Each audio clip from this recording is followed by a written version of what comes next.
How to use food chaining to expand your child's diet. Food chaining to help children try new foods. After living and working with children who favor beige foods, I have only just stumbled across the idea of food chaining. If you are a parent of an autistic child, you may have experienced similar challenges with feeding your child. Some autistic children have a restricted diet, eating only a limited range of food. Others may overeat, or have sensory issues with certain smells, textures, or flavors. One way to help your child overcome these challenges is to use a technique called food chaining. Food chaining is in essence a behavior intervention strategy that teaches your child to eat different things by connecting them with familiar ones. Food chaining can be very helpful for children with autism who may struggle with sensory processing or aversions to certain foods. A qualified professional can work with your child to introduce new textures, flavors, and colors. Before we look into this any further, I need to say this needs to be done in a very thoughtful and well-planned way. If you are forcing your child to eat different things or restricting favorite items until they try something new, you are likely to make the situation much worse. Before trying this, you need to accept that some children just will not try new things. Accept before spending money on new foods that it all may go in the bin, or dog as ours does.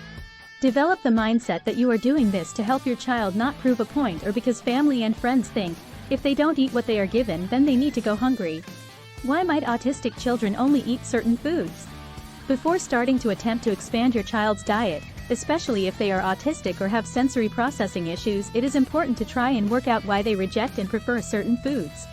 There are several possible reasons why children may refuse to eat certain foods. Sensory sensitivity. Autistic children may have different sensory experiences than neurotypical children, which affects how they perceive and react to food. Cognitive factors. Autistic children may have different ways of processing information, which can affect how they understand and approach food.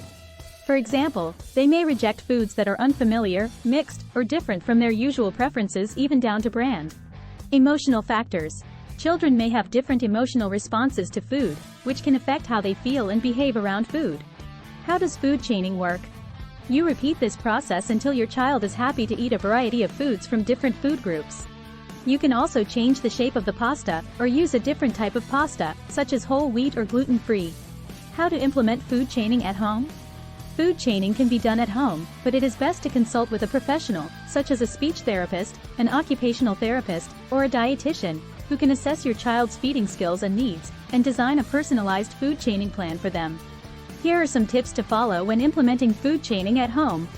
Keep a food diary to track what your child eats and when. This can help you identify their likes, dislikes, patterns, and routines. Do not try this when the child is ill or already stressed. Choose a food that your child likes and eats regularly as the starting point.